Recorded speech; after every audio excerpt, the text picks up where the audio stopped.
What's up, guys? So today I'm doing a video based on Ethernet cables. So recently I switched to T-Mobile 5G. I did a video on that, finally posted it, and somebody asked me what kind of cable it came with, what kind of speeds I'm getting, am I doing strictly Wi-Fi or Ethernet? Um, well, I was doing strictly Wi-Fi at first, but then I was like, well, I can move the modem around, so I'm gonna, put it behind the TV, even though it says don't put it behind furniture or TV for best reception. In my apartment, it doesn't really matter. As I said in that video, that I was gonna purposely put it where it had the worst signal, just to test it for the first month to see, and it's close enough to my computer and my TV. So my TV is running on a Cat7 cable. I will link the post on the bottom of this video. And I also am testing, because everybody wanted to know, the different cats. There's Cat7, Cat5, Cat5e, Cat8, Cat6. I think technically Cat7 is unrecognized by the whatever organization, so it's an unofficial cable, but it works really well on my TV. So on the actual computer itself, I tested the Cat6 cable, the official one. I tested the Wi-Fi, and I tested the Cat8 cable, which I'll also be putting these on the link on the bottom. Except this one, well, I'll get the link for this one too. This is the Cat6 cable from Atrix. And this is a 10-foot cable. If you could find one of these for what I got it for, it was on sale at GameStop for $3.50. Definitely get it. It's a good cable. It's not bad. It's not top of the line. Like I said, they're moving to Cat 8, but let's be honest here. Most of us don't have anything that would require a Cat 8 cable, unless we're moving high amounts of data or transferring a lot. But anyways, so this is what I've come up with. So I did a speed test on my computer. Let me put. So this bottom one is with the Cat6 table or cable. This one is with the Wi-Fi without any cables. And this one is with the Cat8 cable. The highest being 334 megabytes of speed.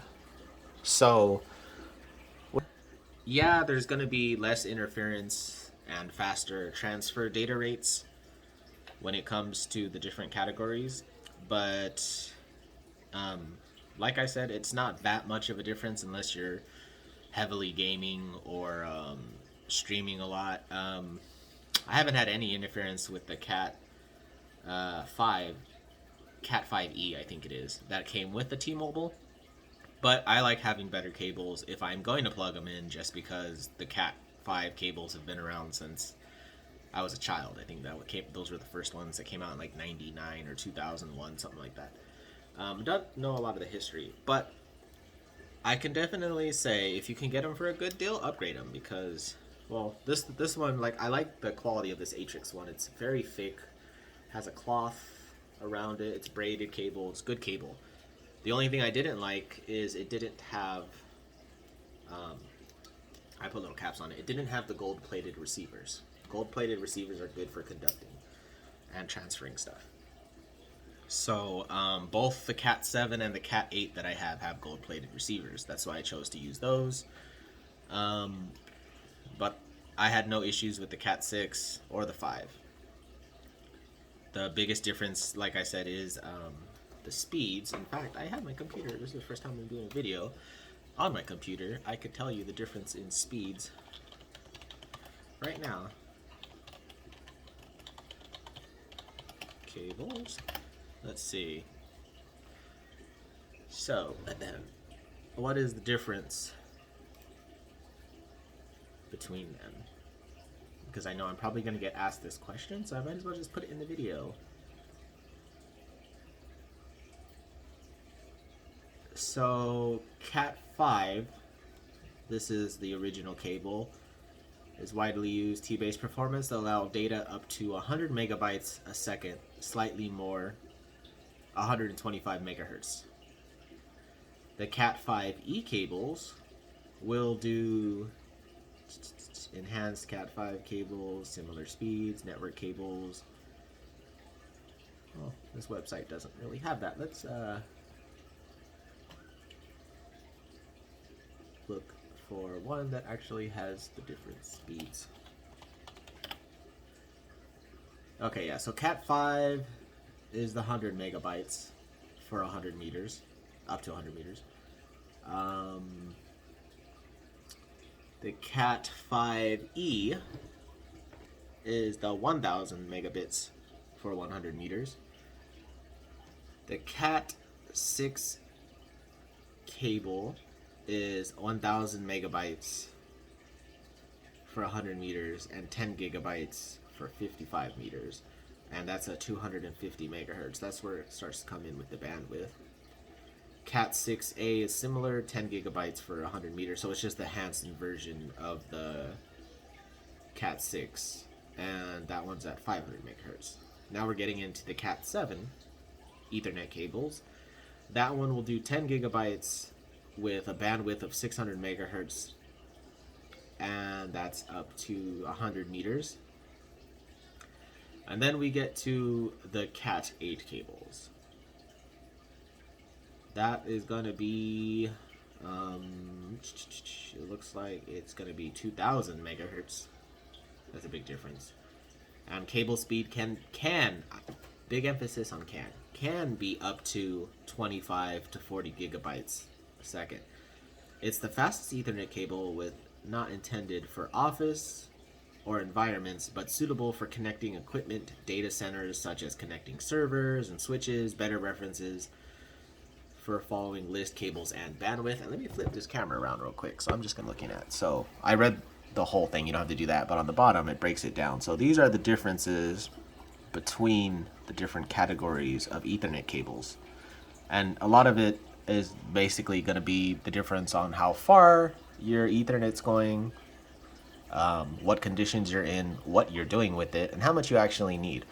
So my TV is running off a Cat7 cable. I will say it's definitely going to be better sound and quality and video quality when streaming compared to this cable, which is what most of us get with stuff. Some stuff comes with the 5e, which is nice, and it's good enough for most cases.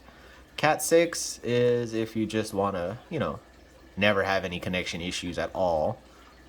And anything else is just if you're really hardcore wanting that cable, or if you're wanting to test it, in my case, like I'm testing it for you guys, or if you're running servers, or maybe even I don't know, crypto mining machines. I don't know how those work. I don't know, anything that's going to be heavy with it. I'll probably just leave the Cat8 cable hooked up just because I already have it plugged into my computer, because that's the last one I tested.